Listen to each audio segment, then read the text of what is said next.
आवाज आपकी, खबर हमारी। आप देख रहे हैं न्यूज 24 उल्लासनगर। शराब पीकर गाड़ी चलाने के मामले में पिछले 3 महीनों में यातायात पुलिस ने कार्रवाई करते हुए लगभग 75 से अधिक लोगों के खिलाफ दंडात्मक कार्रवाई की है।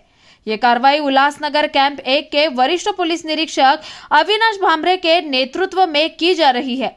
अविनाश भामरे ने बताया कि आचार संहिता के चलते प्रतिदिन नाकाबंदी की जा रही है। इस दौरान रात के समय वाहन चालक जो शराब पीकर गाड़ी चलाते हैं उनका ब्रीथ एनालाइजर से टेस्ट किया जाता है और पॉजिटिव पाए जाने पर कार्रवाई की जाती है। सोमवार को 7 ड्रिंक एंड ड्राइव के केस पकड़े गए, जिसमें 2 शराबी बाइक चालकों द्वारा 10,000 का फाइन भरा गया। वहीं 5 लोगों को उल्लासनगर कोर्ट में पेश किया गया, जहां से उन्हें न्यायिक हिरासत में आधारवाड़ी जेल भेज दिया गया। वहीं पिछले 3 माह के दौरान कुल 79 लोगों को ड्रिंक एंड ड्राइव में पकड़ा गया है। यातायात पुलिस द्वारा यह आह्वान किया गया है कि शराब पीकर गाड़ी न चलाए, क्योंकि इससे न केवल चालक बल्कि आम नागरिक के साथ भी दुर्घटना की संभावना रहती है और ऐसे लोगों को कतई बख्शा नहीं जाएगा। सध्या इलेक्शन सुरू आहे आणि त्या दृष्टीने आपण नाकाबंदी वगैरे कंटिन्यू चालू आहे, वाहन तपासणी चालू आहे।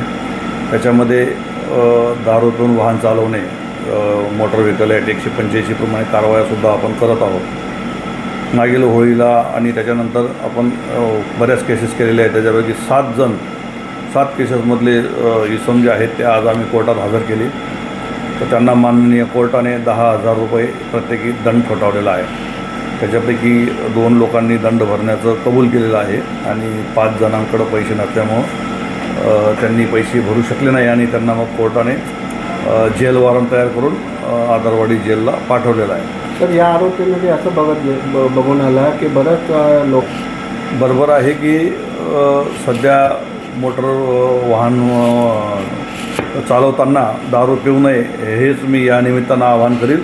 मोठ्या प्रमाणावर अपघात होत आहेत, जीवितहानी होत आहे आणि ते ॲक्सिडेंट होऊ नये याच्यासाठी मी सर्वांना आवाहन करील की आपण कधीही दारू पिऊन वाहन चालवू नका आणि कायद्याचं उल्लंघन करू नका। सोशल मीडियावर आपल्या उल्हासनगर शहरामध्येच नाही तर संपूर्ण ठाणे आयुक्तालयासाठी एक अधिसूचना माननीय आयुक्त साहेबांनी काढलेली आहे आणि त्यानुसार दुपारी 12 ते 4 आणि रात्री 11 ते सकाळी 5 या दरम्यानच अवजड वाहनांना शहरामध्ये परवानगी दिलेली आहे। इतर वेळेस त्यांनी येऊ नये, कारण शहरामध्ये रस्ते जे आहेत ते कंजस्टेड आहेत, वाहतूक वाढलेली आहे आणि त्याच्यासाठी अवजड वाहनांनी दिलेल्या वेळेतच आपल्या शहरामध्ये एंट्री करावी। इतर वेळेस जर ते आढळून आले शहरामध्ये एंट्री करताना तर त्याच्यावर आम्ही 122 प्रमाणे कारवाई करत आहोत। या निमित्तानं मी सर्व अवजड वाहन चालक जे आहेत ते असतील किंवा व्यापारी मंडळी असतील यांना विनम्र आवाहन करतो की त्यांनी शहरामध्ये दिलेल्या वेळेतच अवजड वाहनांची एंट्री करावी। इतर वेळेस त्यांनी सर्वसामान्य नागरिकांना त्रास होणार नाही याची दक्षता घ्यावी।